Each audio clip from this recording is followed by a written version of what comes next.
Mi nombre es Aldo Ferrano. Soy sepulturero en Asís desde hace 31 años. He cavado más de 2.300 tumbas en este suelo. No digo eso para impresionar a nadie. Lo digo para que entiendan que conozco la tierra de esta ciudad mejor que nadie. Sé a qué profundidad cambia el color de la arcilla. Sé cuándo el suelo está seco por dentro, aunque llueva por fuera. Sé cuánto pesa el silencio que hay a 2 metros bajo la superficie. Después de 3 décadas, una tumba no es más que un trabajo, un rectángulo, una profundidad, un procedimiento. Pero el 15 de octubre de 2006, cavé una tumba que rompió todo lo que creía saber. No voy a decir que soy un hombre religioso, porque sería mentira. Nací en una familia católica, me bautizaron, me confirmaron, y después me fui alejando sin drama, sin pelea, sin motivo particular. La fe es para los que la necesitan, pensaba yo. Yo tenía mis herramientas, mi rutina, y la tierra fría de Asís. Me bastaba con eso. Lo que encontré en esa tumba no cabe en ninguna explicación que yo haya podido construir en los 18 años que han pasado desde entonces. Y el día que lo encontré, por primera vez en 31 años de profesión, mis rodillas se dieron solas sobre la tierra húmeda. Esta es la razón por la que hablo hoy. Llegué a Asís en 1993, con 27 años y un contrato temporal en el cementerio municipal que nadie más quería. El trabajo de sepulturero es uno de esos oficios que la gente mira con una mezcla de incomodidad y gratitud. Te agradecen que existas, pero prefieren no pensar demasiado en lo que haces. Mi padre había sido albañil, mi abuelo, minero en el sur. Los hombres de mi familia siempre habíamos trabajado con las manos en contacto con la tierra. Esto no era tan distinto, me decía, excepto que sí lo era, claro. Pero uno aprende a no pensar en eso. Lo que nadie te dice es que el trabajo de sepulturero tiene una lógica casi matemática. Hay medidas estándar, 180 centímetros de largo, 80 de ancho, 180 de profundidad mínima en la mayoría de los cementerios italianos. La tierra tiene densidades distintas según la temporada. En invierno, el suelo de Asís puede ser duro como el cemento en los primeros 40 centímetros. En otoño, después de las lluvias de septiembre, es más suave pero más pesado. Hay que calcular el tiempo de excavación, la estabilidad de las paredes, el nivel de la napa freática según el sector del cementerio. Lo que sí me afectó al principio fueron los ataúdes de los niños. No por ninguna razón sobrenatural, solo porque son más pequeños, y el tamaño lo cambia todo.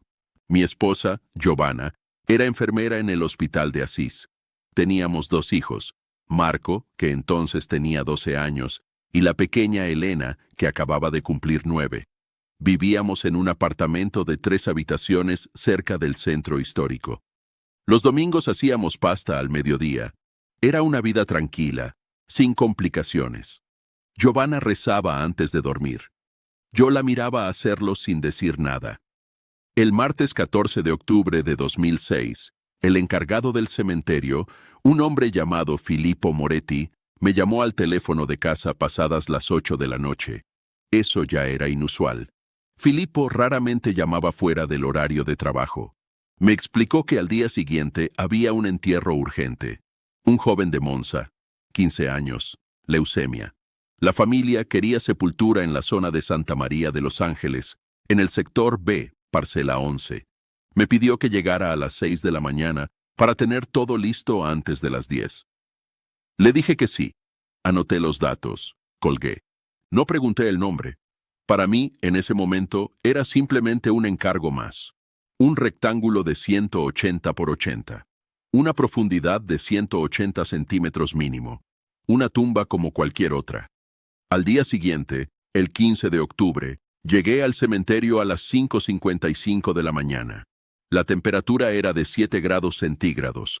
Lo revisé en el termómetro que siempre llevo colgado de mi cinturón de trabajo.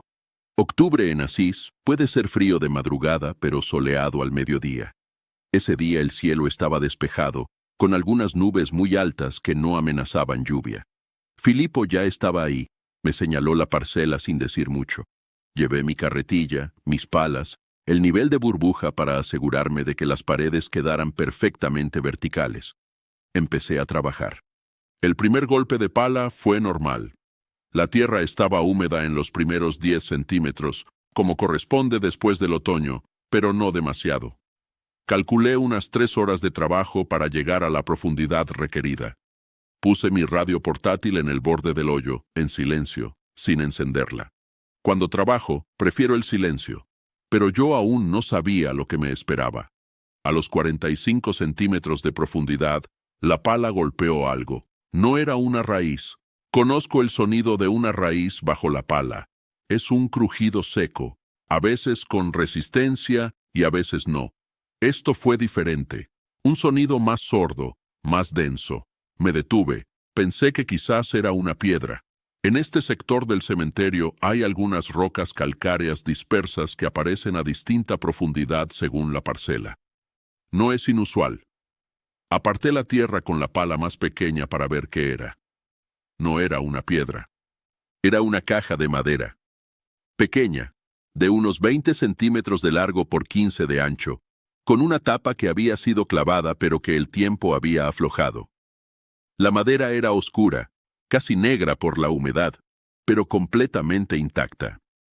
No había ningún registro en los archivos del cementerio de ningún objeto enterrado en esa parcela. Lo sé porque después de ese día, revisé cada folio del libro de entierros de ese sector, que llegaban hasta 1943. Nada. La saqué con cuidado y la puse en el borde del hoyo. Llamé a Filipo. Le pregunté si había algún registro de enterramiento previo en esa parcela. Me respondió, después de 5 minutos revisando, que no. Ninguno. La parcela 11 del sector B estaba sin usar desde que el cementerio había ampliado esa zona en 1987. 19 años sin uso. Y había una caja de madera a menos de medio metro de profundidad. Pensé, puede ser de antes de la ampliación. Puede ser que el registro fuera incompleto. Hay explicaciones para esto. Seguí trabajando. Llegué a los 90 centímetros. La tierra era más compacta aquí, de color marrón oscuro con venas de arcilla gris, como siempre en este sector. La pala requería más fuerza. A los 98 centímetros, la temperatura del suelo cambió. Lo noté en mis manos, que estaban en contacto con la tierra cada vez que usaba la pala más angosta para limpiar las paredes. La tierra normalmente tiene una temperatura bastante constante a esa profundidad. En octubre, en Asís, suele rondar los 12 o 13 grados centígrados. Tengo un termómetro de sonda para suelos que uso cuando necesito verificar la consistencia de la tierra para calcular el tiempo de trabajo. Lo introduje en la pared lateral del hoyo, a 98 centímetros de profundidad. La pantalla marcó 16,4 grados centígrados. Saqué el termómetro. Lo agité.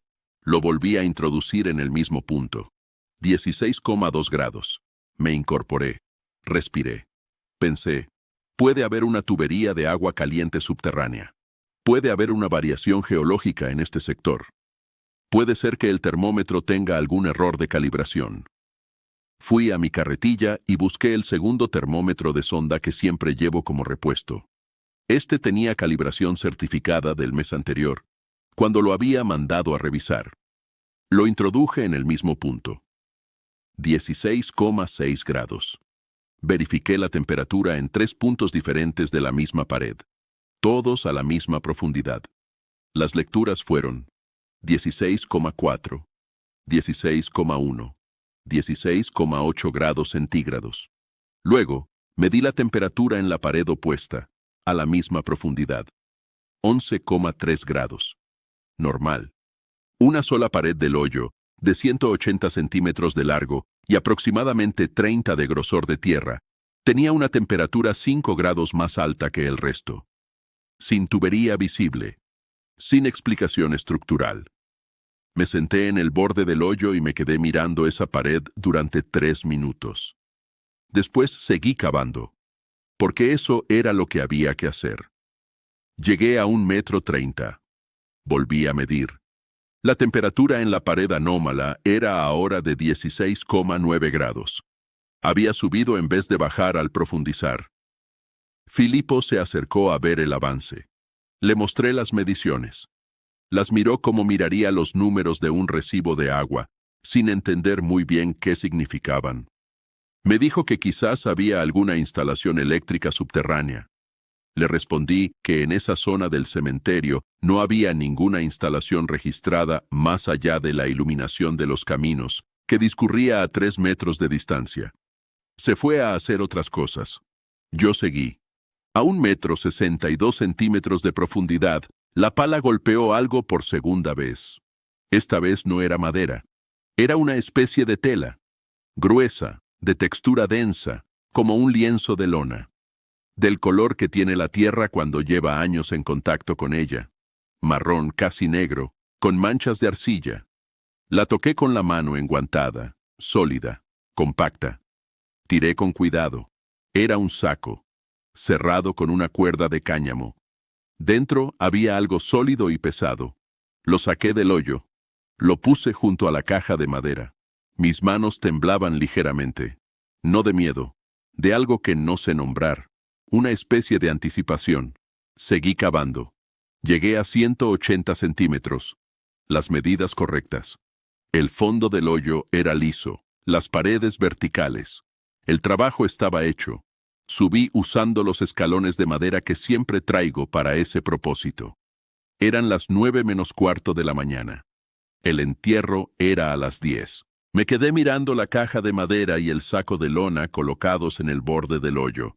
Y entonces Filipo me dijo el nombre del joven que íbamos a enterrar.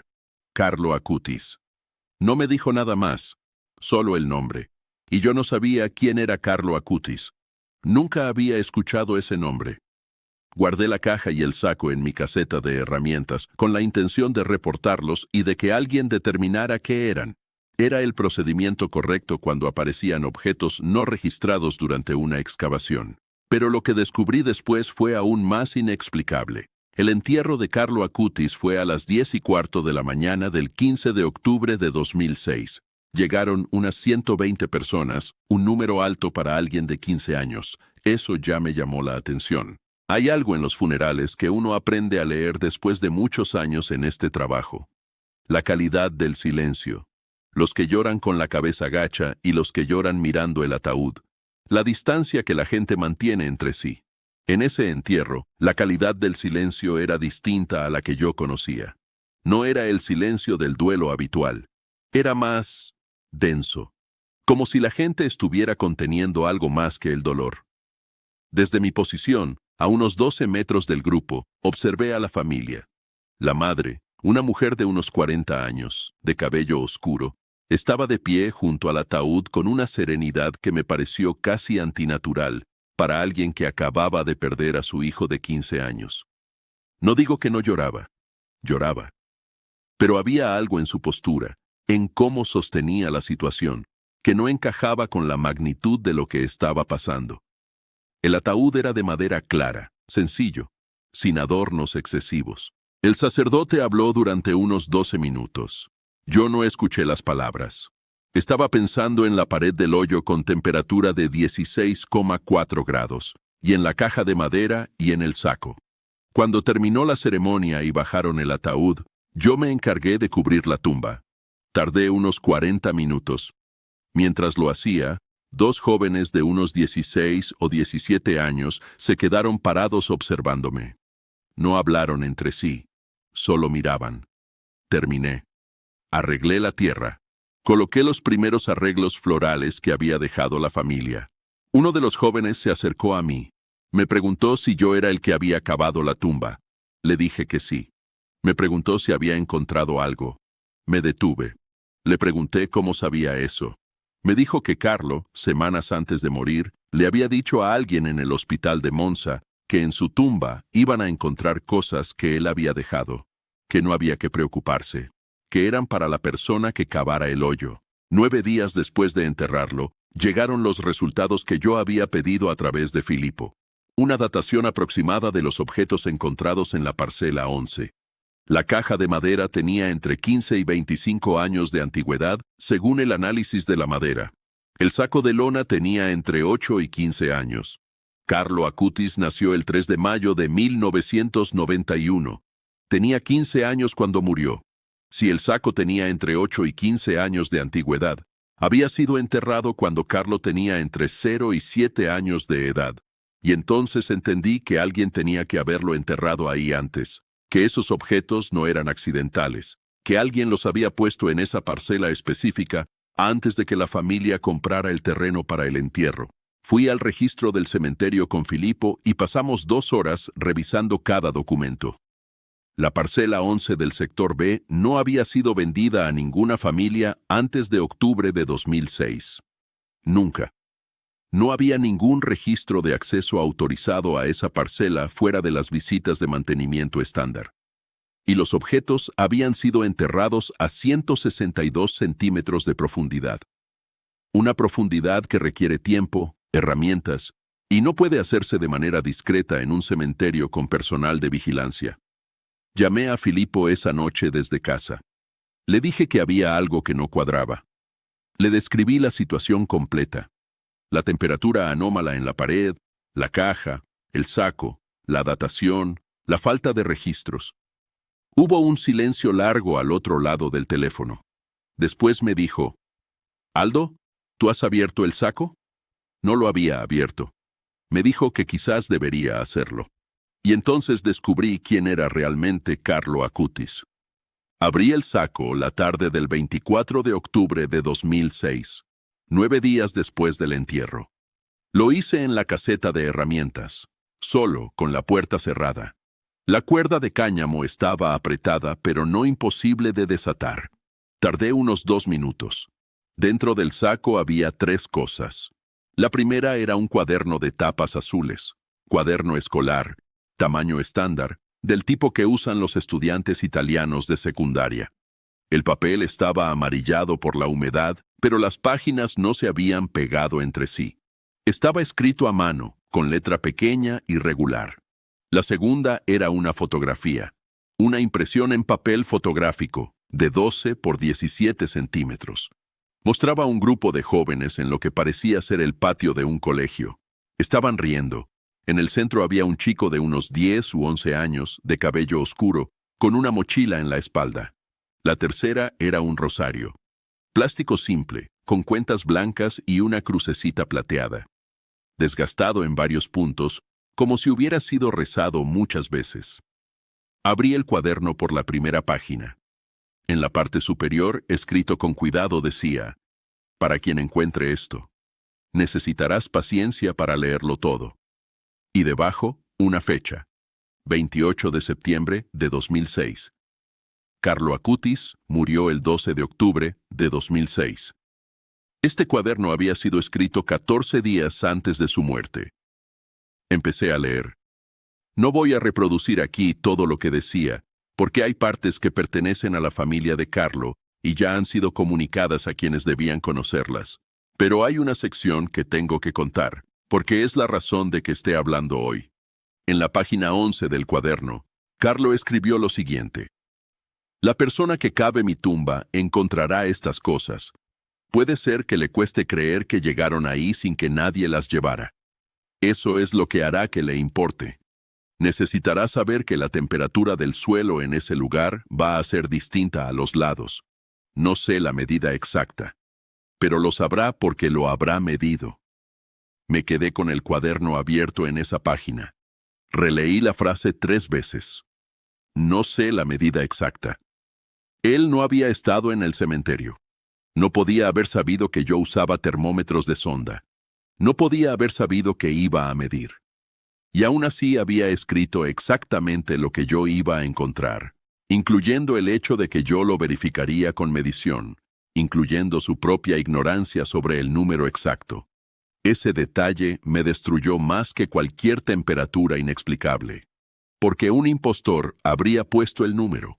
Habría dicho 17 grados o 16 grados, para que sonara más impresionante.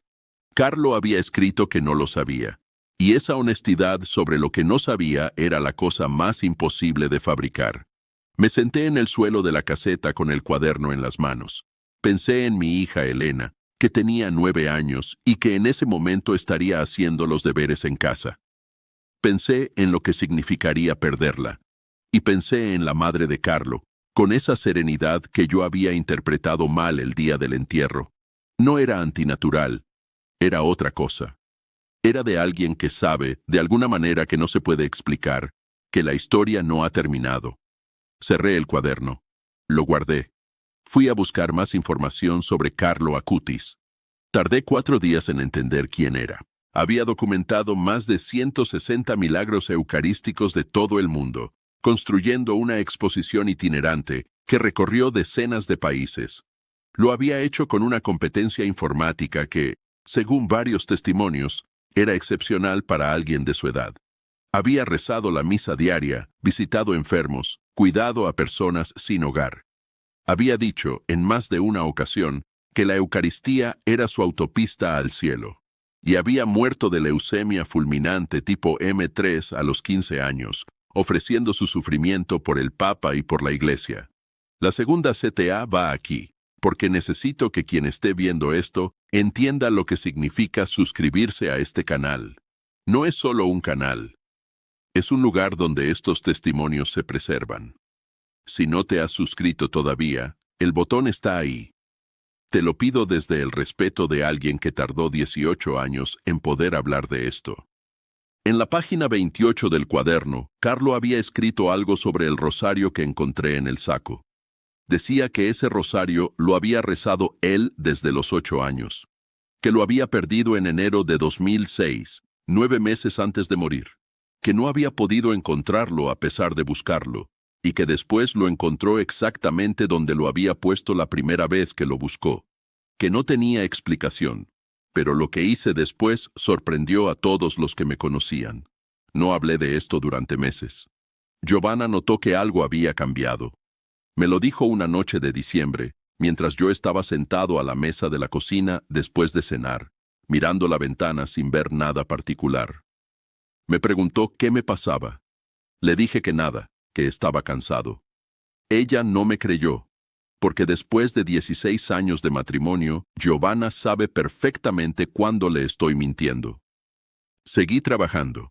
Seguí cavando tumbas. En noviembre de 2006 cavé 16 tumbas. En diciembre, 12. Cada vez que metía la pala en el suelo del cementerio, pensaba en la temperatura de 16,4 grados. Cada vez, sin excepción. Empecé a revisar mis mediciones de otros sectores del cementerio. Llevaba 31 años trabajando ahí y nunca antes había encontrado una anomalía térmica de esa magnitud. En enero de 2007, medí la temperatura del suelo en 47 puntos distintos del cementerio, a profundidades entre 90 centímetros y 1,80 m. La variación media entre cualquier 2 puntos a la misma profundidad era de 0,8 grados centígrados. La máxima variación que encontré fue de 1,3 grados entre el sector norte, más expuesto al sol, y el sector sur, más sombreado. 5 grados de diferencia en una sola pared de un hoyo era algo que no tenía ninguna correlación con ningún otro dato que yo pudiera medir. Hablé con un ingeniero geotécnico que hacía trabajos de inspección de suelos en la zona. Le describí el hallazgo sin mencionar el contexto. Le pregunté si había alguna explicación posible. Me hizo preguntas durante 40 minutos. Tuvo acceso a los datos de mi termómetro, que yo había registrado en una libreta durante ese día. Al final me dijo que no encontraba explicación geológica o estructural para lo que le estaba describiendo. Que podría haber alguna actividad microbiana que generara calor, pero que 5 grados de diferencia localizada en una sola pared era un valor que superaba todo rango conocido de ese fenómeno. Que si los datos eran exactos, no tenía explicación. Le pregunté si mis termómetros podían haber fallado. Me dijo que si 2 termómetros distintos de marcas distintas daban lecturas similares con una diferencia de 0,4 grados entre ellos, el error de los instrumentos quedaba prácticamente descartado. Hice una fotocopia de esa página de mi libreta y la guardé en un sobre junto con el cuaderno azul. En febrero de 2007, Marco, mi hijo de 13 años, me preguntó en el desayuno si yo creía en Dios. Me quedé sin respuesta. Él lo había preguntado de manera casual, como se pregunta si va a llover. No esperaba una respuesta filosófica. Esperaba un sí o un no de su padre. Le dije que no lo sabía. Él asintió como si eso fuera una respuesta completamente razonable y siguió comiendo. Esa noche le conté todo a Giovanna. Todo. La temperatura, la caja, el saco, el cuaderno, la página 11, la página 28. Le conté lo que me había dicho el ingeniero.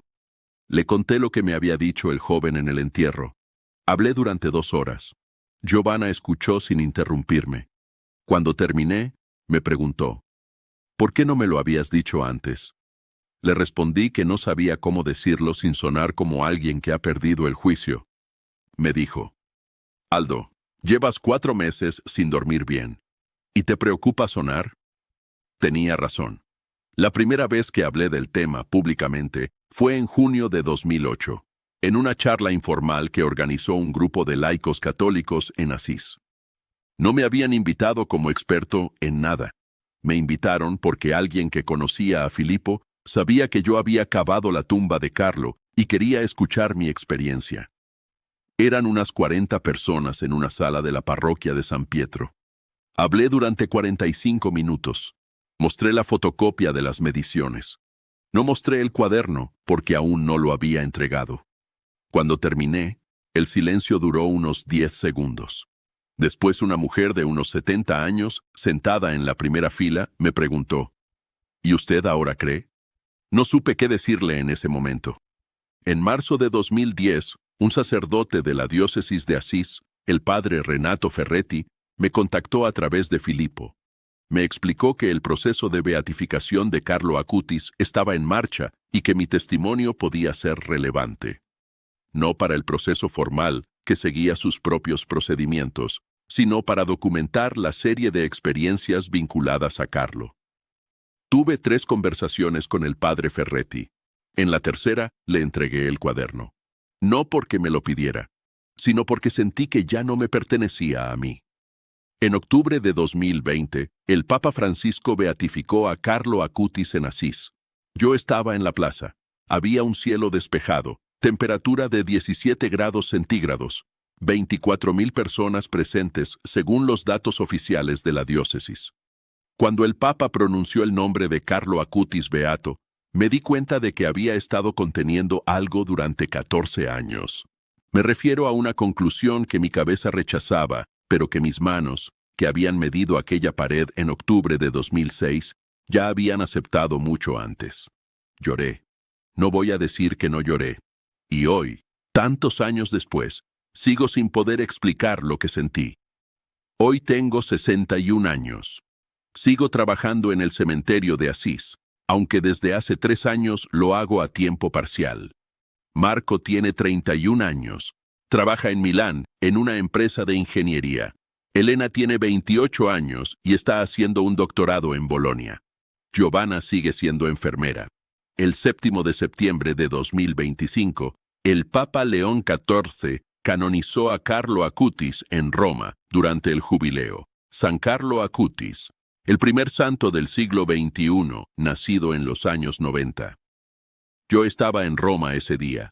Había viajado la noche anterior en tren con Giovanna y con Elena, que había pedido un día libre para venir. No fui como delegado de nada. No fui como testigo oficial.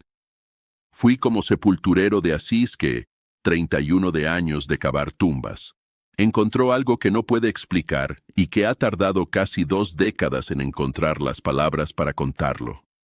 En la Basílica de San Pietro, con 200,000 personas en la plaza y más transmisiones simultáneas de las que puedo imaginar, hubo un momento durante la ceremonia en que se hizo un silencio completo. No el silencio de la reverencia ni el de la expectativa. Un silencio que duró exactamente 4 segundos, según el reloj que llevaba en la muñeca. Ese silencio tenía la misma calidad que el silencio que había sentido mientras medía la temperatura de aquella pared de arcilla en octubre de 2006. No sé si eso significa algo. Ya no necesito que todo signifique algo. Cuando la gente me pregunta qué encontré en aquella tumba, les cuento lo mismo que les cuento a ustedes ahora. 2,300 tumbas, 31 años, Una pared de 1,80 m de largo con una temperatura 5 grados por encima de lo posible. Un cuaderno escrito 14 días antes de la muerte de un chico de 15 años que describía exactamente lo que yo iba a medir, con la honestidad de admitir que no sabía el número exacto. Cuando la gente me pregunta si caí de rodillas, la respuesta es sí. No metafóricamente. El día que leí la página 11 del cuaderno, en la caseta de herramientas, con la puerta cerrada, mis rodillas se dieron solas sobre el suelo de cemento. No fue un gesto religioso. No fue un momento de conversión cinematográfica. Fue simplemente que mi cuerpo comprendió algo antes que mi cabeza, y mis piernas ya no pudieron sostenerme. Estuve así unos 2 minutos. Después me levanté, me limpié los pantalones, guardé el cuaderno en el sobre y me fui a casa a cenar con mi familia. Pero algo en mí no volvió a ser igual. No soy el mismo hombre que entró a ese cementerio a las 5:55 de la mañana del 15 de octubre de 2006. No soy más crédulo ni menos escéptico, pero he aprendido que hay diferencia entre lo que no tiene explicación y lo que no tiene significado. Lo que encontré bajo tierra no tiene explicación. Eso lo afirmo después de 18 años de intentarlo. Lo que encontré bajo tierra tiene significado. Eso lo afirmo después de 18 años de vivirlo.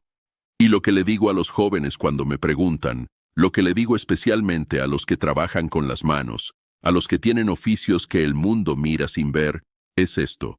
La verdad no siempre llega por donde uno espera. A veces llega a 2 metros bajo tierra, en la pared de un hoyo que uno está cavando por rutina, en un martes de octubre con 7 grados de temperatura y el cielo despejado. Carlo Acutis dijo que todos nacen como originales, pero muchos mueren como fotocopias. Yo pasé 31 años siendo una fotocopia muy eficiente. Hacía bien mi trabajo. No molestaba a nadie. No hacía preguntas incómodas. Y entonces caví una tumba y la tierra me hizo una pregunta que todavía estoy respondiendo. Si este testimonio te ha marcado tanto como marcó mi vida, te pido que te suscribas y compartas este video con alguien que necesite escucharlo. Las huellas del cielo están en todas partes. Solo hay que saber mirar.